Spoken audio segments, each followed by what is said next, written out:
Every day that passes, we are allowing and enabling the government to create and build a surveillance state. We're actually willing participants in it. I think there's always been this notion that the government was going to be the one who rolled down the road with tanks and police and installed cameras on Hello, Moto.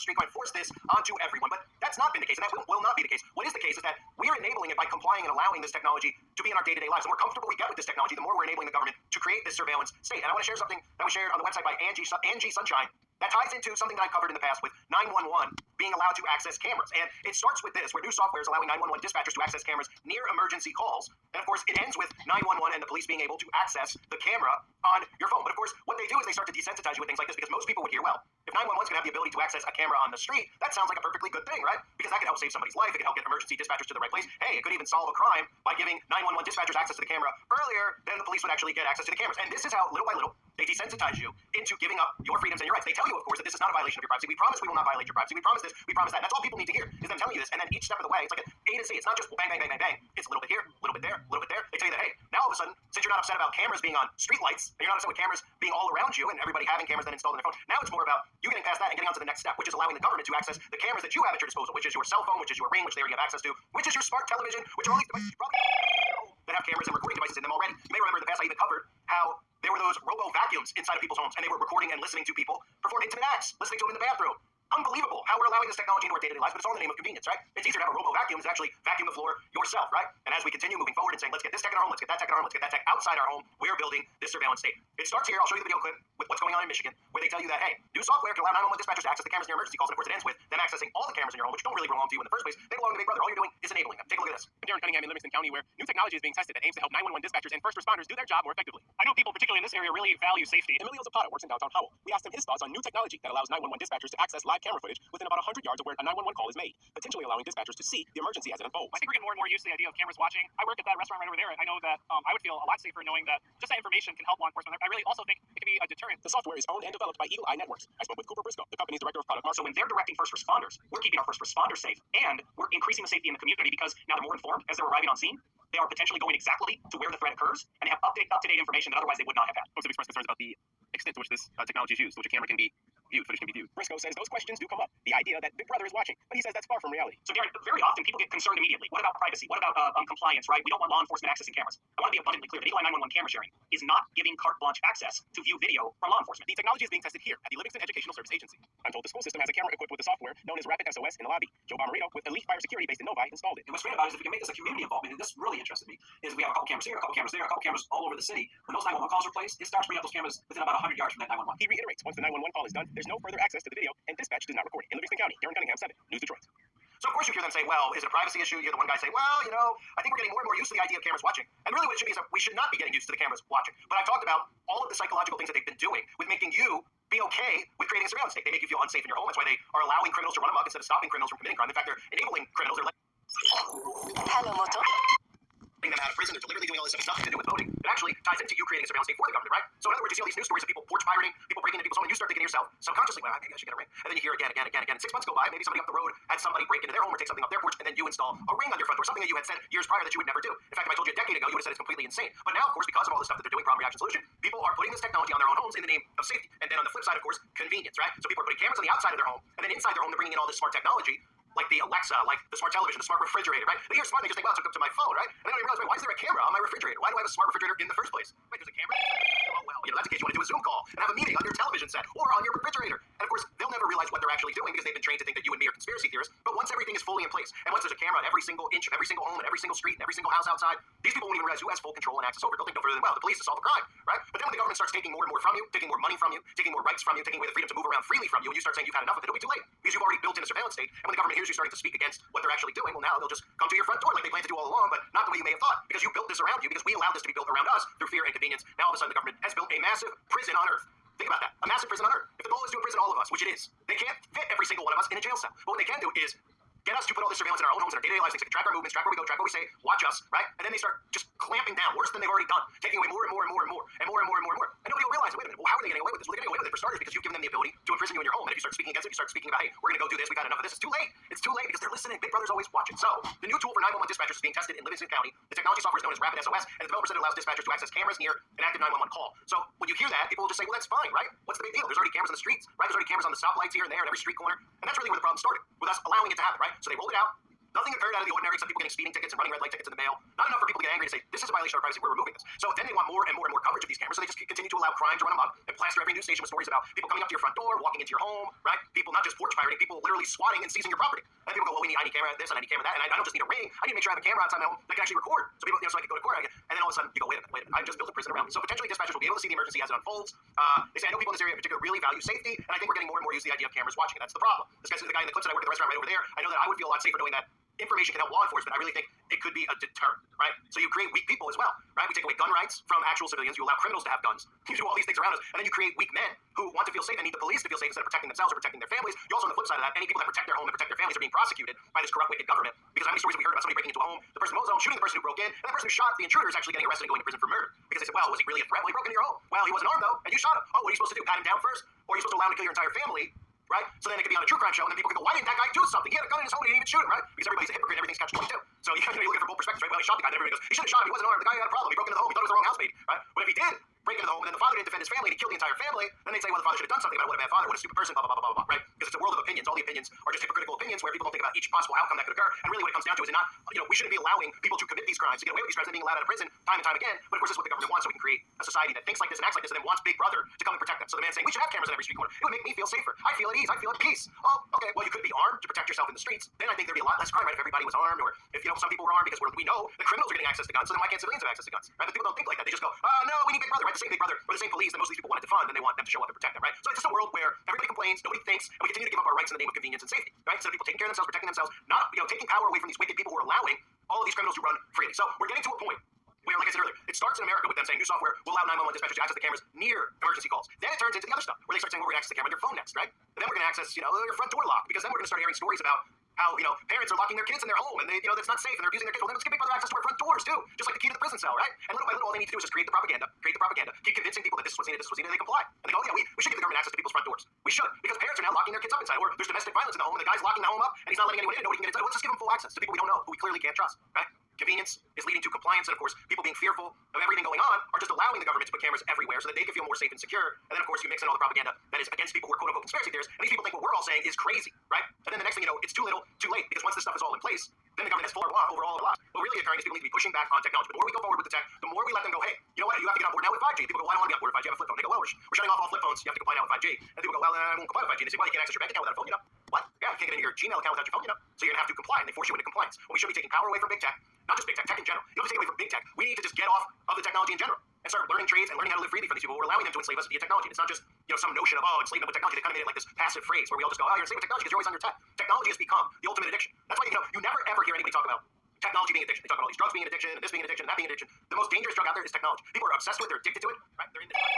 thoughts to the internet, thinking that they're out there just in space. Every time something happens in their life, they feel the need to tweet it out or to put it on Facebook. Right? When people look at it, they write something, they're telling their thoughts, it's the anniversary of their mother's death or something. They write a whole book out there. They don't even know what they're doing. They're being programmed into behaving that way, right? You're just going, what is this person doing? Oh, then everybody underneath is like, I'm so sorry, I miss your mom too. And your mom's great. Oh no, that's such a beautiful thing. But they're all robots. They're robots. They're being manufactured. Behavioral control isn't something that they're striving to achieve. They've already achieved it through the technology. That's why we need to break free from it. But this is what's next, folks. We're giving away, not only are we allowing the cameras to be in place, now we're giving access to the cameras, just like with the Ring. I covered that how the Ring and Amazon were giving access to the police automatically, right? Which just shows you how this isn't really a government. This is corporations running the United States of America. And of course, they're running this globalist order. But they're giving away all of our rights because we're consenting to their technology and allowing this stuff to be put in place in our own homes. That's where we need to do the pushback. But it seems like it's too late because most people are obsessed with their tech. And again, I know I'm not being a hypocrite. I know I'm on technology right now, but I'm getting closer and closer and closer to fully removing myself from technology and from society in general. And it's not something they're like, oh, that sounds gay, that sounds sick, that sounds good. No, actually, the blind and healthy you feel the same way. They're just forcing us into doing stuff online all the time. Because, well, you can go get your food here. If you spend your day growing your food and doing all these things that we're supposed to be doing, learning trades, carpentry, etc., you wouldn't feel the need to be entertained on the internet all the time and order Uber Eats. You would have a fulfilling life. But they don't want you to realize that. They don't want you to realize that the mental health is not just the 5G and the chemtrails. It has to do with the internet in general.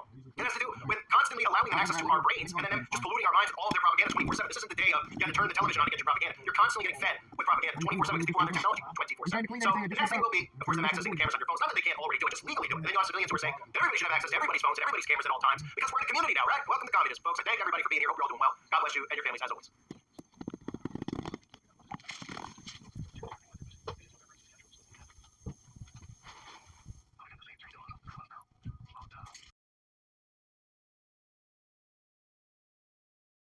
This is a call for an uprising. Welcome to today's show. I wanted to cover this topic about satanic ritual abuse and about some of the locations that these things occur in, and at least occurred in over time. Now a lot of these rituals are done underground.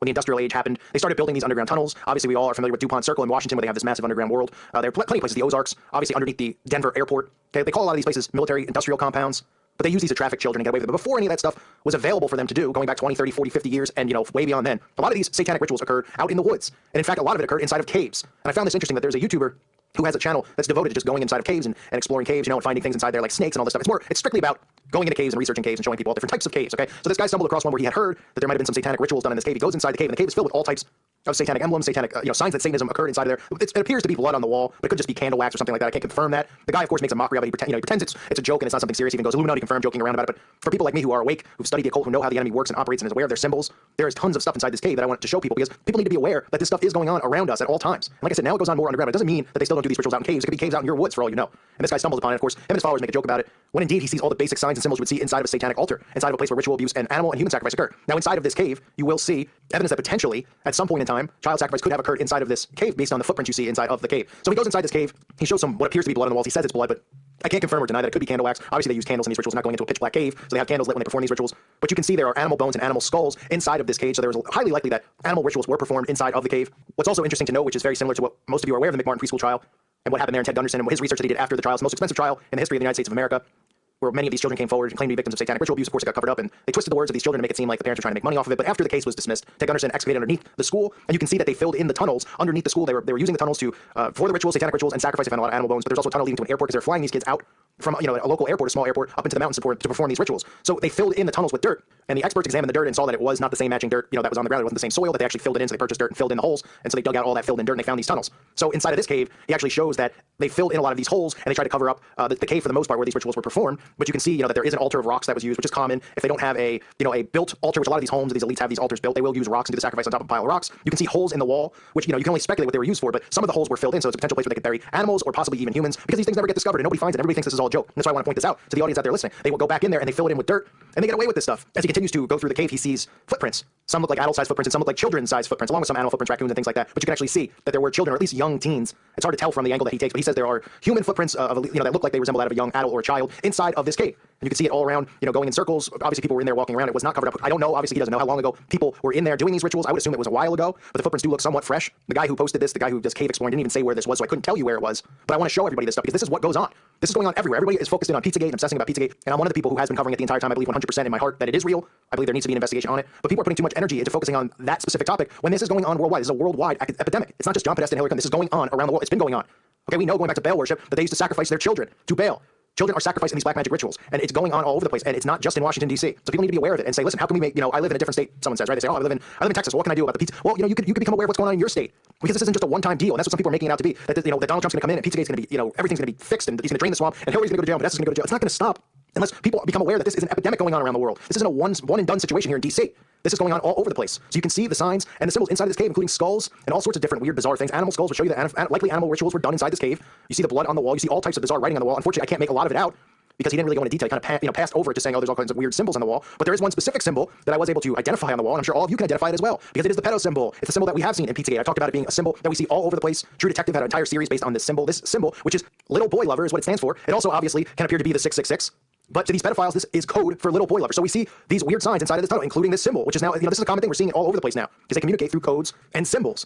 So in addition to that, what other symbols do we see on the wall in the cave? We see the skull and bone symbol multiple times, referencing secret society, Skull and Bones at Yale, a prestigious secret society where George Bush and his father and many elites have come and gone through there and become powerful people in this country. So we see that symbol all over the walls. And this isn't something that's just random and weird. And obviously there's nothing here, is this something here that can warrant investigation? Probably not, because it's just animal bones and animal skulls and stuff. But I want to point this out to people so they can be aware that this isn't some made up thing that people just stumble upon this stuff like this guy did and kind of just go, oh, it's not a big deal. Oh, kids were probably having fun, or were they? Or was it the Illuminati? Ha ha ha. And that mindset is the mindset that the media has created through deflection, through using humor to make a mockery of us. Conspiracy theory, all that stuff. It's all CIA mind control. These terms they put them through the media. Now they're using fake news instead of conspiracy theory, because conspiracy theories kind of run its course. Now they're using the word fake news to immediately dismiss stuff. So all somebody would have to do is look at one of my videos, and somebody on CNN can say, look at this fake news, and everybody would just dismiss it without ever looking into it, without ever doing any research on it. It's a term used to dismiss things and to laugh things off. So that's kind of what this guy does, which is sad, because if people out there were more aware, they'd see the signs and the symbols out there, and these people would be outed. But unfortunately, it's a big joke to people. And if you look into satanic ritual abuse, okay, over the years, tons of the reports from satanic ritual abuse, a lot of the reports that came forward were involving people, young children, who were victims of satanic ritual abuse, and it was occurring inside of caves. Now it's occurring underground more so. Are there caves underground? Yes. Are there tunnels underground? Yes. They didn't have this network that they have now, 30, 40 years ago. They weren't doing all of this underground. They were doing it above ground. And even hundreds of years ago, obviously, we know witches and Satanists were doing it out in the middle of the woods.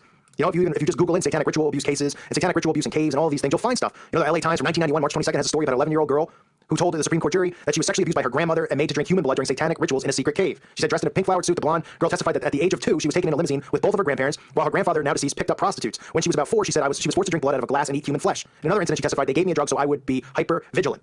Okay, so this is how they operate. They take these children at a young age, 2 to 4 years old. Okay, I know it's hard for people to imagine because they say, wow, they're actually molesting 2-year-olds, not 10-year-olds or 12-year-olds. It's all ages. And this is why I always mention Zionism and the Talmud, because this is what they teach in the Talmud. The Talmud, which is in every temple around the world, is a book that promotes pedophilia, and that's the core of everything that's going on. That's the core of Pizzagate. It's not about John Podesta, the individual. Do I believe that it warrants an investigation to look into this guy? Yeah, I do. And Fontes, yeah, I do. Does my gut tell me that they're guilty? Yeah, in my opinion, they are. Okay, but until people dig deeper, it's always just going to sit at the surface level there. When people start looking, if Christians would look into the temple and look into the Talmud and realize that the Talmud is based on the mystery religions. Okay, the Babylonian Talmud is really what it is, and it talks about how rabbis can rape young boys and young children and do what they want, and how one of their goals is to get rid of Christians, and how Jesus is burning in hell. I have a video in which I've covered this before. People will become aware of who's really behind it, because Zionism is nothing to do with being Jewish. Zionism is a cover. It's a false cover created by the Rothschilds, and I'll do more videos in detail about that. But I want to mention that because these rituals have been going on for a long time. This is just another case, right here from 1991 that nobody's ever talked about. All you gotta do is look it up. I'll leave the link below, but you can find this stuff that it's been going on for a long time, and the core of this is Satanism. But Zionism is a cover for it. It's a cover for the synagogue of Satan. So this young girl who was forced to drink blood, she says, the article says the grandmother's lawyer said Thursday the girl's been coached by her mother into telling fables. And this is another thing that they do, right? The media comes out and says, oh, she's making stuff up because this sounds so ridiculous. It sounds like what, folks? Like it's out of a movie.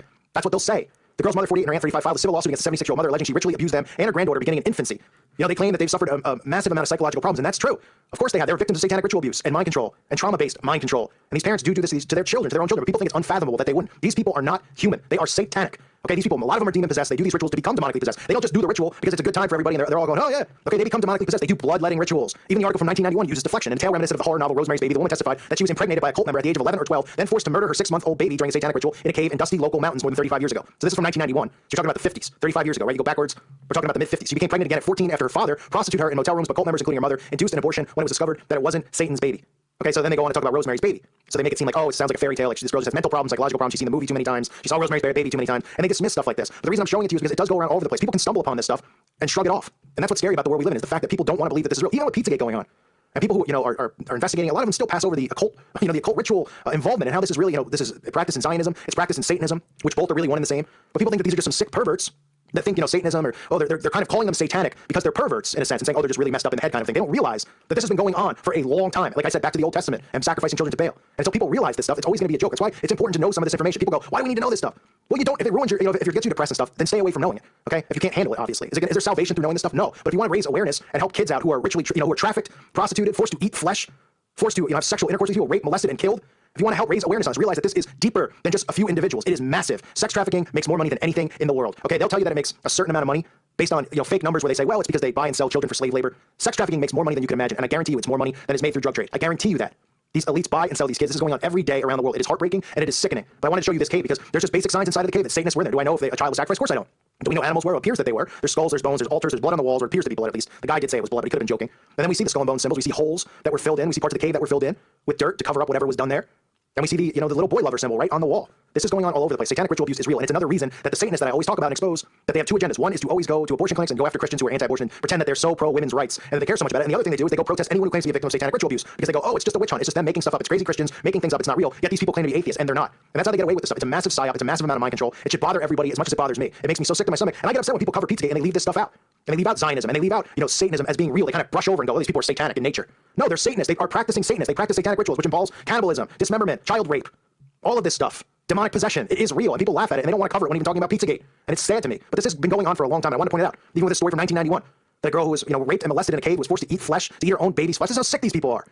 So we need to be aware of this stuff, in my opinion. I think it's important to know. And it's important to raise awareness about this stuff. Because if more and more people become aware, maybe, just maybe, people start waking up, and these people won't have anywhere to hide. Maybe expose them, these underground caves and tunnels that they have, that they, tag as military. That's what they do. They tag and say, well, it's military. You can't go in there. Because they're hiding things. They're hiding from all of us underneath the Denver airport. I mean, it's all around America. The Ozarks, you name it. DuPont Circle. The list goes on and on and on.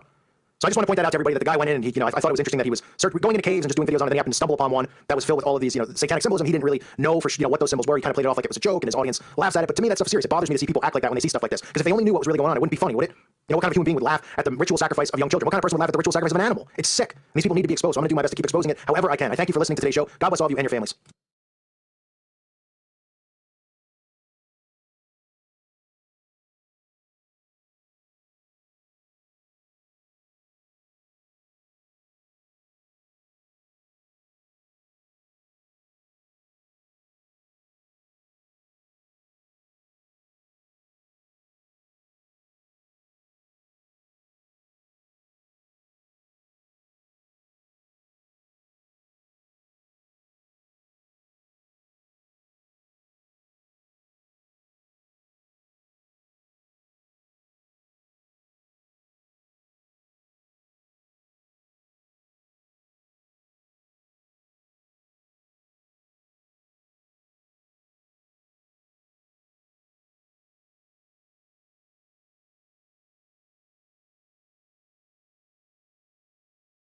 there's a new thing called, welcome everybody to the Wake Up Call channel. If you haven't heard, there's a new thing called a heat dome that's occurring over the East Coast, over New Jersey, New York. Pretty much the majority of the Northeast is sitting under a heat dome. Now, the term heat dome has been used in the past, but we're seeing it normalized. You might remember it was once called summer, maybe, summer heat wave, maybe, perhaps. But now we have heat dome, and there's multiple reasons for this, of course, because they're convincing people. You probably have been around some of these sheeple who repeat everything they hear on the news. They're called zombies. We live among them. And all they need to be told is that it's the hottest summer on record, and then they go out and they repeat it. Now, do they have any type of documentation? No, they do not. Do they know that the government changes history on a day in and day out basis so that if you actually try to research, suddenly it's never been 97 degrees in places like Chicago before? That's what I'm about to show you in a news clip. They tell you it's never been this hot. Now, if it was 150 degrees, maybe I would start being suspicious. But they can't make it that hot because if they could, trust me, they would. But the other thing we need to keep an eye out on is the potential for quote-unquote wildfires, because they can use this heat dome as an excuse to use direct energy weapons again, and we see them weaponizing weather every single day around the United States of America right now. We've seen these tornadoes that have just demolished Central America. We again see another wildfire. Prayers to anybody out in California who's affected by this, because again, they just continually target California. They're just demolishing it to rebuild it and bring in their new infrastructure. And again, just north of Los Angeles is just on fire. Again, nothing's ever done to prevent these fires. You would think with the amount of tax money we spend that maybe they could produce enough water to shoot out of this. Of course not, because they do this deliberately. They geoengineer, they chemtrail the skies. I've done videos on this in the past. They're the ones who make the accelerant, and then they set ablaze all of these areas that they want to set ablaze. They're doing this strategically. So you might even remember this photograph, which I've used in the past. For those of you that don't know, this was a photo that was taken from an airplane. A jet pilot took this photo over the North Pacific Ocean, okay? And you could clearly see that they were using microwaves to heat up the ocean and create a heat dome. Then they're able to move these things to land where they could sit it over a city. Thus, if anyone out there's wondering, well, how come it's got a dome on top? And I know that gets a lot of people talking about the notion of a dome, but let's just look at the perspective of, well, why is it sitting over this specific piece of land? Why is it sitting where they're telling us there's a dome that's not going to leave this wall to this wall? Because they strategically can do this. They can heat up the ocean, they can use microwaves to do this, and then they can move things around. That's what they do. That's what geoengineering is. But let's start by taking a look at this news clip that's airing. And of course, this is the type of propaganda that they put in place. So people out there, they think it's hotter than it's ever been, right? As if it's never been 90 degrees in New Jersey, New York City, etc. in the past. It's never hit 90. This is so crazy. This makes them what? It makes them believe more and more in the notion of climate change. These are people now who are very easily manipulated. They believe whatever they're told, and then they go and they regurgitate it. On top of that, keep an eye on the theory here for potential wildfires, because they're warning people about more and more wildfires, and we're going to see wildfires hit places like the East Coast. And all they need is to build in some excuses like this to start using direct energy weapons in places like New York, and people won't be suspicious because all they have to do is come out and say, well, there was a heat dome in New York City. That's how the wildfire started. And everybody out there go, oh, that's why, because of the heat dome. They just give you their fictitious science. They tell you that it sits right over this specific spot. It's hotter than it's ever been. There's no air circulating. Thus, it's just causing fires. Thus, the next thing you know, cities will just be lit on fire, and they'll tell you that it's from a heat dome, and these people will actually believe it. This is what's going on. This is what they're warning about with their record heat wave, which isn't even hitting 100 in some places. This morning, tens of millions from coast to coast are broiling thanks to an early blast of record heat. Oh my God, it's gonna be hot. More than 70 million Americans waking up under heat alerts from Iowa through Maine. A stubborn heat dome sending temperatures soaring up to 25 degrees above average and threatening to shatter more than 100 daily records this week. In the Midwest, Chicago hitting 97 degrees yesterday, smashing a record set back in 1957. And Detroit residents taking a sweltering 101-degree heat index in stride. A great smothering heat and then a beautiful cool breeze off the Michigan water. The National Weather Service warning the Ohio River Valley may experience its most impactful heat wave of the 21st century. You can't be out too long. You have to stay hydrated. And those blistering temps are now barreling east, with officials in several major cities warning people to take the heat seriously. Summers are different than they were before. New York's governor activating the National Guard, Boston's mayor declaring a state of emergency. But out west, the emergency is wildfires, with more than 20 burning across multiple states. New evacuation orders issued yesterday for an entire community in New Mexico. The village of Ruidoso telling residents go now, with 2 fires growing rapidly in the area. And in California, Make sure you got our back. the Post Fire north of LA now topping 15,000 acres and threatening dozens of homes. With dramatic conditions in the west and extreme heat rolling east, Americans bracing for a wild weather week. All right, so back to the heat and adding to the chaos here. Tens of thousands of people here in Pittsburgh lost power overnight after severe storms rolled through, and crews are now racing to restore it, knowing how desperate everyone is for air conditioning. Yeah, all right, Maggie Vespa in Pittsburgh there. Maggie, thank you. Thanks for a long night. Hal, good morning. What you got? Yeah, good morning. Unfortunately, guys, Maggie put it best. We are looking at a long-duration heat event through Friday. These are potential record highs from Louisville, Detroit, Cleveland, Buffalo, Syracuse, Burlington, Bangor, Maine. We're looking at Wilmington. Temperatures anywhere from 10 to 30 degrees above average for those records. For today, Buffalo, not quite close to the record, but the heat index is going to be 98. It's going to feel like that. Triple digits in Pittsburgh. It's going to feel like 90 in Boston, 96 in Washington, D.C. And then we move on into tomorrow, and look at this. Triple digits feeling like in Concord, Syracuse, Altoona, Pennsylvania, 93. Feels like 100 tomorrow in Cleveland, and that heat continues right on into Thursday. We're not going to really see a break in this for at least a week in this area in purple, stretching from New England all the way down to St. Louis, Detroit, Cincinnati. This is a long-duration event that could actually be deadly if you're